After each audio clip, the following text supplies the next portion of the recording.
Okay, उसमें mic को change करके लगा देते हैं, उसके बाद उसको चेक करते हैं बात करने के लिए, तो हमारा माइक बराबर काम करने लगता है। जैसे सर माइक भी सही है और पावर आईसी भी सही है, तो माइक का पावर आईसी दोनों सही हो जाते हैं। जैसे कि कभी कभी ऐसा होता है कि फोन कहीं गिर जाता है, तो उसमें जो माइक से पावर आईसी तक जाने का जो एक बेल्ट होता है, जैसे कि उसमें एक वायर जाता है पीवीसी के अंदर वायर जाता है, तो कभी कभी बीच में कट जाता है जी। उसको कटने से पावर उसका कट जाता है, तो उसमें नहीं जाता है। तो उसको हम चेक करेंगे, तो उसमें पावर अगर नहीं आएगा तो उसको अच्छे से देखते हैं ये पावर कहां से कटा हुआ है। अगर पावर जैसे बीच में से कट जाता है, तो हम जम्पर वायर को अपना काया से लेके, तो जैसे बीच में कट जाता है तो उसको हम नहीं जोड़ सकते, तो जम्पर वायर को एक इधर जोड़ के बट दूसरी तरफ जोड़ देते हैं, जिससे पावर सप्लाई होने लगता है माइक से और पावर आईसी तक, तो हमारा माइक काम करने लगता है। बट उसको ये ध्यान रखना चाहिए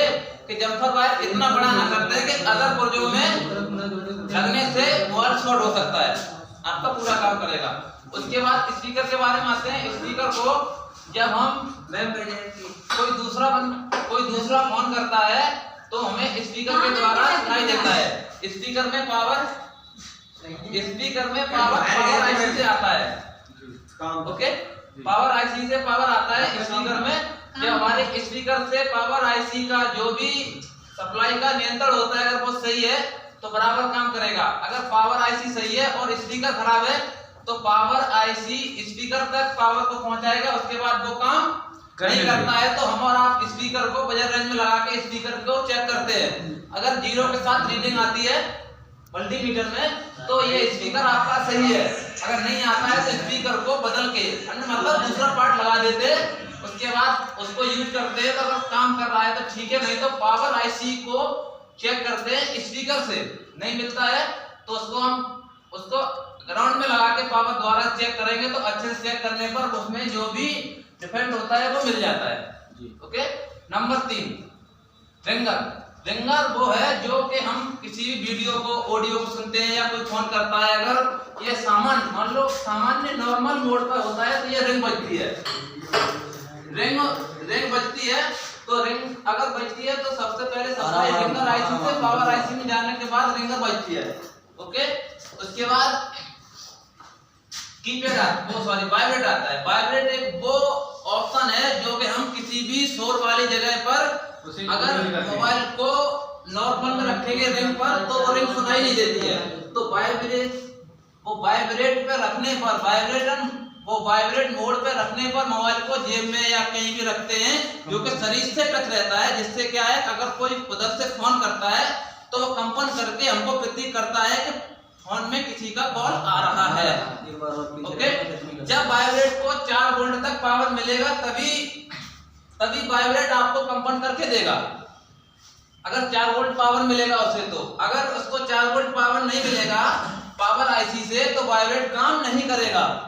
वाइब्रेट में माइनस प्लस भी होता है, जैसे कि माइक में माइनस प्लस नहीं होता है, उसी तरह से इसमें वाइब्रेट में माइनस प्लस होता है। जब इसको माइनस प्लस दोनों 4 वोल्ट पावर मिलेगा तभी ये काम करेगा जी। जब सप्लाई आईसी से वाइब्रेट को पावर नहीं मिलता है, तो ये वाइब्रेट काम करना बंद कर देता है। इसको बजट रेंज में लगा के उसी तरह से चेक करते हैं जैसे हमारा करते हैं। सीपीयू जो कीपैड है, वो कीपैड को पावर सीपीयू से मिलता है। जैसे कंप्यूटर के बगल में एक बड़ा सा बॉक्स रखा होता है, एग्जांपल के तौर पे ये है, ये कंप्यूटर का सीपीयू है। इसको सीपीयू से मॉनिटर हो या एलईडी, उसमें पावर सप्लाई पूरा ये देता है। ओके, उसी तरह से कीपैड जो बटन होते हैं ना, उनको कीपैड बोलते हैं मोबाइल के, उनमें सप्लाई आता है सीपीयू से। ओनली कीपैड में सीपीयू सप्लाई आता है ऊपर, और एक डिस्प्ले, इन 2 चीजों में, डिस्प्ले और कीपैड में सीपीयू से सप्लाई आती है। सीपीयू एक जो मोबाइल में 2 पार्ट बताए गए इससे पहले, एक सप्लाई और एक नेटवर्क। में ये सप्लाई ये सीपीयू फ्लैश आईसी के पास होता है। ओके, इसके बाद आइए बैटरी कनेक्टर। बैटरी कनेक्टर क्या होता है? जो हम बैटरी को मोबाइल में लगाते हैं, तो जो उसमें ऐसे एग्जांपल तौर पे 3 नक्के होते हैं, इससे बैटरी को कनेक्ट करते हैं, ये बोलते हैं बैटरी कनेक्टर। अब ऐसे नक्के नहीं आते एंड्रॉइड मोबाइल में, ऐसे नहीं आते। अरे एंड्रॉइड में नहीं आते, मगर कीपैड की बात कर रहा हूँ। कीपैड की। सब में एक जैसे ही होता है। एंड्रॉइड में तो ऐसे पत्ता नुमा आता है, इसमें छोटे छोटे बारीकी से खाने होते हैं जो एक दूसरे से उसमें जोड़ देते हैं। ओके, ऊपर से दबाने से ही लग जाता है। उसके बाद क्या है कि बैटरी कनेक्टर। सबसे पहले जब हम बैटरी कनेक्टर को चार्जिंग से जोड़ते हैं तो चार्जिंग आईसी से सप्लाई पावर आईसी से मिलके तब बैटरी में पावर आता है। अगर सप्लाई आपकी खराब है, सप्लाई खराब हो जाती है तो चार्जिंग आईसी में पावर नहीं जाएगा। पावर आईसी से चार्जिंग आईसी सप्लाई आएगी, उसके बाद बैटरी कनेक्टर में सप्लाई पास होगी। अगर कोई जैसे बैटरी चार्ज नहीं हो रही, कभी कभी देखा है फोन को चार्जिंग में लगाओ तो फोन ऑन हो जाता है, चार्जिंग निकालने पर ऑफ हो जाता है। उससे क्या होता है ना, सप्लाई का जो सप्लाई है वो बैटरी में इकट्ठित नहीं हो रही है। इससे बोलते हैं फोन डायरेक्ट हो गया है, चार्जिंग लगाओ उतनी देर तक चालू रहता है। ये आप लोगों ने या किसी ने भी तो देखा होगा, सबके पास कीपैड फोन है, अभी एंड्रॉइड फोन हुए हैं। इससे पहले कीपैड तो नॉर्मल सबके पास, सब लोग चलाने के बाद ही आपको एंड्रॉइड मिला है। ये समस्या आ जाती है कि चार्जिंग पर लगाओ तो चालू रहता है, चार्जिंग निकालने पर चालू नहीं रहता, जिससे क्या बोलते हैं बैटरी में पावर नहीं जा रहा है। कभी कभी बैटरी निकाल दो और चार्जर लगा दो तो भी फोन चालू हो जाता है, जिसको बैटरी कनेक्टर में डायरेक्ट चार्जिंग आईसी सप्लाई मिलने लगती है। ओके, उसके बाद स्विच ऑन ऑफ, इसको कीपैड वाले फोन में बोलते हैं लाल बटन। उस पर एक एचटीडी फोन का हैंडल का नुमा छपा होता है, प्रतीक होता है, उसको बोलते हैं चार्जिंग स्विच ऑन ऑफ। अगर उसको 30 सेकंड तक नहीं बल्कि 10 सेकंड तक दबा के रखते हैं, अगर फोन ऑफ होता है और उसमें पावर बराबर आता है तो ऑन हो जाएगा। अगर ऑन होगा 10 सेकंड दबाने पर ऑफ हो जाएगा। मान लो कि स्विच से मोबाइल को पावर पूरा मिलता है।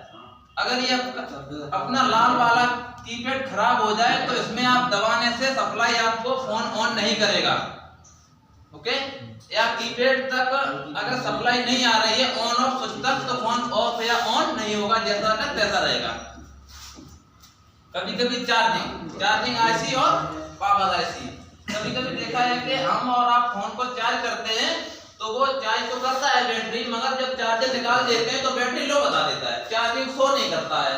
तो उससे क्या होता है ना, चार्ज तो करता है मगर पावर में वो पावर बैटरी तक पहुंचता है मगर बैटरी उसको पकड़ती नहीं है, जिससे क्या है ना कि बैटरी माइनस में चली जाती है। उसमें 4 वोल्ट पावर होता है, उससे भी माइनस चली जाती है। इसमें शॉर्ट लगाने से पावर कुछ पहुंच जाता है, फिर अपने आप को खींचने लगता है,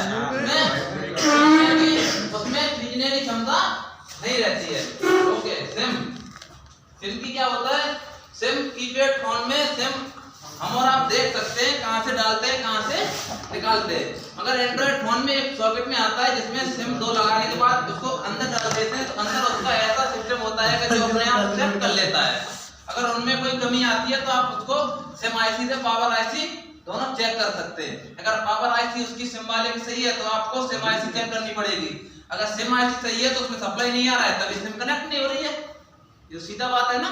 ठीक है। उसके बाद हैंड फोन कनेक्टर, इसमें क्या है ना, जब हम किसी भी फोन को बजाते हैं, जैसे कि बिना ईयरफोन के बजाते हैं तो उसको पावर मिलता है तभी वो काम करता है।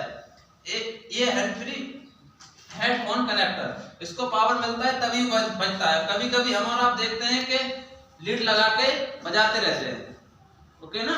अगर ये इसका जो रिंगर वाला स्पीकर अगर सही नहीं होता है तो हम हैंड फ्री से ही बात कर सकते हैं, हेडफोन से ब्लूटूथ से कनेक्ट करके। और क्या होता है, ज्यादातर हम लोगों को पता नहीं होता है कि जब लीड लगी हो तो फोन को उसको जो हम बजा रहे हैं वीडियो देख रहे हैं उसको बंद करने के बाद लीड को खींचते हैं, क्योंकि उसमें छोटे छोटे काफी पार्ट होते हैं और हम और आप ईयरफोन लगाते उसमें भी होते हैं। जब वो बराबर चलते रहते हैं तो वो काम करते हैं। आप एकदम उसे चलते हुए में खींचोगे ना तो एक दूसरे से टच होने के साथ फोन में शॉर्ट हो जाता है।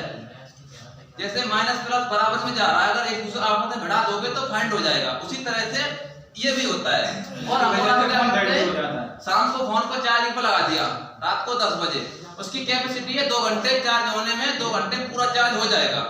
तो उसको आपने देखा है सुबह तक लगाई है, उसमें क्या होता है ना 4 वोल्ट जो पावर आता है बैटरी फुल होने के बाद पावर उसमें इकट्ठित होता रहता है। उससे क्या है ना उसकी पावर क्षमता बढ़ जाती है, इतना बढ़ जाता है जैसे कि बैटरी फुल जाती है।